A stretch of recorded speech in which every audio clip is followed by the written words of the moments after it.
I made a statement saying that I'm not a racist. Like, how am I a racist for supporting a black police officer who was killed and for supporting our Second Amendment? I'm a student at Fordham University, and I posted 2 Instagram posts, one of which was to David Dorn, the officer who died. And out of my emotion, in which I was very mad that he was killed and nobody cared about him. And the next day, just so happens to be anniversary of a Chinese democracy movement. And I posted on that day, I posted myself in my backyard, with my legally owned rifle. And I said, "Don't tread on me," on my caption, with the hashtag of the date of the anniversary. And that got a huge backlash.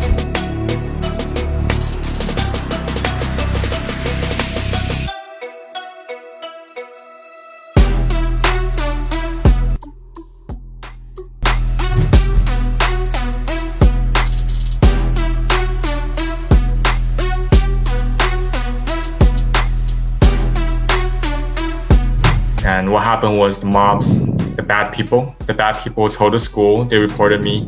The school commented, the school took it seriously. And what happened was, outrageously, the same night that I posted, at around 10 p.m., the school's public safety officers came.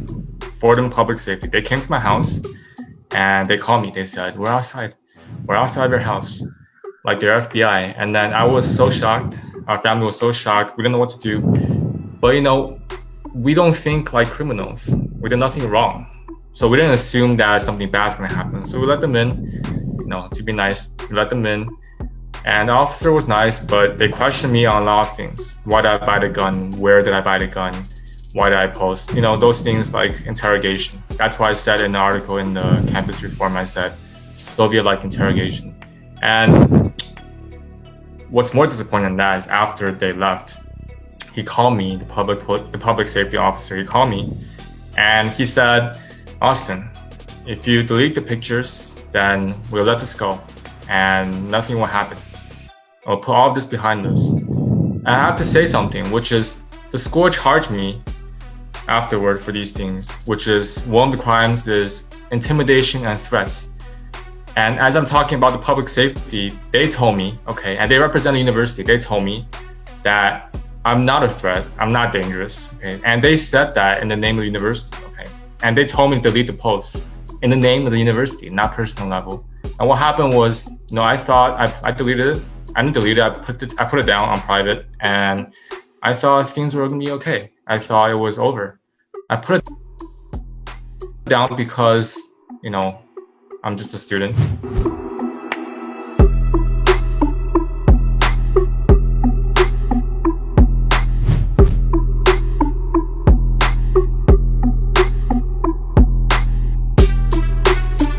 What happened was, after a few days, I got a call from the dean of students in Fordham. He called me because he was going to give me a disciplinary hearing letter. So I'm charged with 3 things. It was bias, hate crime, and it was threats, intimidations, it was disorder. Who knows what disorder means, and who knows what the rest mean. And he called me and he told me this. He said he doesn't usually call. He called me because, why? He called me because he doesn't want me to post it online. So he gave me like a warning shot. And he sent me the email. I have all the documents to prove my word and of my hearing. And after a few days, I had a hearing. I made a statement saying that I'm not a racist. Like, how am I a racist for supporting a black police officer who was killed and for supporting our Second Amendment? I'm banned from campus, I'm banned from campus. I have to ask for permission to go to the school I pay for. And why? And then I have to listen to this political re-education course. That's what I call it. I have to have inclusion, diversity, bias training. What does that mean? Now I have a white Caucasian dean, and I'm not a racist, but it's true. A white Caucasian dean telling me, a yellow person, that I'm a racist. And I have to go to diversity training. What does that mean? We live in a world where everything's like a cartoon. But afterward, I protested to him. I said, it's absolutely insane. I will take legal action. And what's going on right now is I'm put on support supposedly probation, but I will call it semi-suspension because all the punishments I have, and then I have to accept these terms within a few days. But by this point, it's been a few days. I put the public letter on the internet, and I had some groups like FIRE. They're they're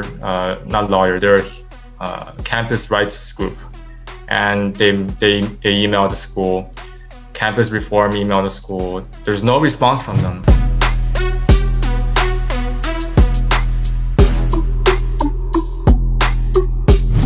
There's so much love. There's so much people that are online across the country.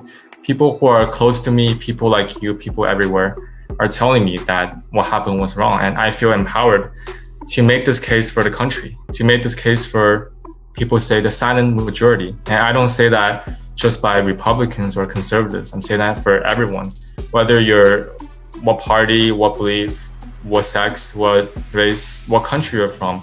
I think people need to speak up. I think people have been silent for too long. So we will take this case to them legally. The bad people, I call them the bad people. There are people who are hateful, and that includes the school.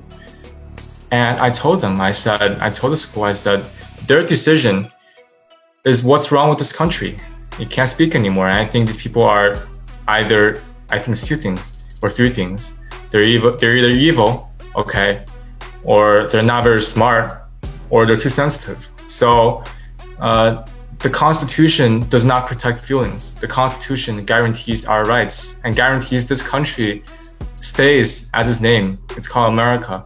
So I think these people want to change the country. But the point is, the most important thing we have, why it's called the First Amendment, is the first thing we have is free speech, and that's something we have to uphold. I do hope that people use this opportunity of what happened to me and what we're doing together. I think there's a new movement going on. I think that you should come out and speak your mind and let this be an opportunity to let the institutions know that your rights will not be infringed upon.